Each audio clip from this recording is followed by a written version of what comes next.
Lahat naman sila na-absueltuhan na. Minor cases lang ang nasampa sa kanilang kaso, except for Jack, who spent the longest time sa bagong pangarap because of arson.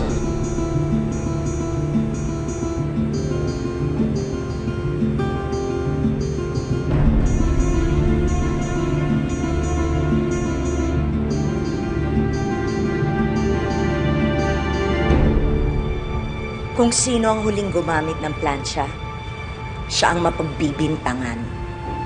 Kawawang Jack.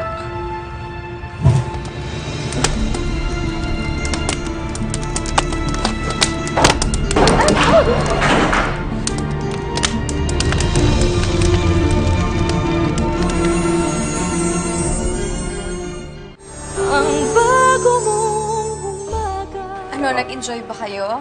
Opo. Mami, salamat po sa pagsama sa amin dito, ah. Tito Carlin, thank you din sa mga binigay niyo pong damit. Ano ka pa? Punta ako, tita. Okay. Ano ka? Sana po makabalik pa kami dito. Naku, walang problema. Babalik tayo sa schedule natin yan, ha? Carlene, si ate ba nauna na? Wala namang planong sumabay sa inyo yon. Okay, let's go. Ay, mami. Nakalimutan ko po yung jacket sa may plantsahan. Babalikan ko lang po sana. O sige anak, hihintayin ka na lang namin sa kotse. Okay, sige po. Sige Okay, po, ah. let's go.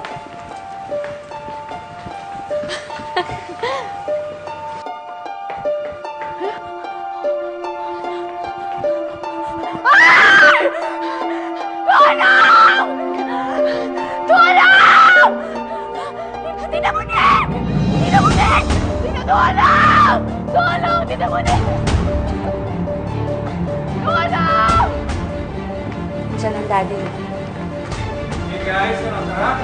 Okay, let's go. Ay, sige po. Bye-bye. Bye, Carlene. Ano daw? Nasusunog? Daddy!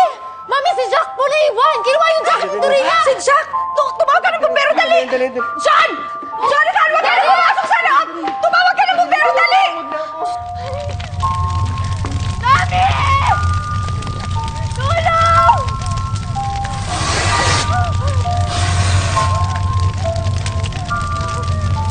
Tulong!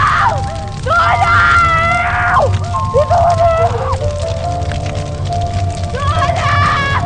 Tulong, Mami!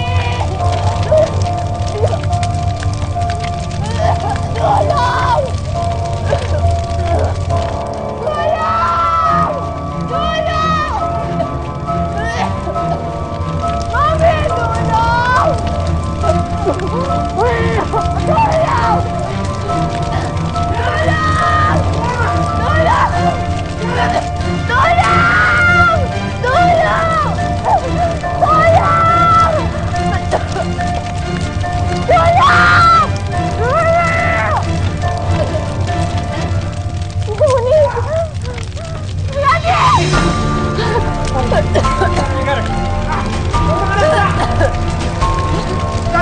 tulong!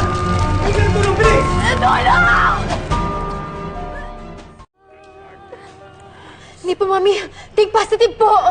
At saka malakas po yung loob ni Jack, eh. Sigurado po akong makakalabas siya. Think positive? Nasusunog na, think positive? Nakakaintindi ka ba? Sana ba sila? Ang tagal ng bumbero. Carlene, tawagan mo ulit. Jack! Jack! Jack! Okay ka ba? Natulog ka? Wala! Okay ka ba? Diyos ko, anak. Mami, Nasaan yung daddy ko? Dito mo ni. Si ate! Ate! Carlene, tulungan mo si ate! Lagyan natin sa kotse, bilis.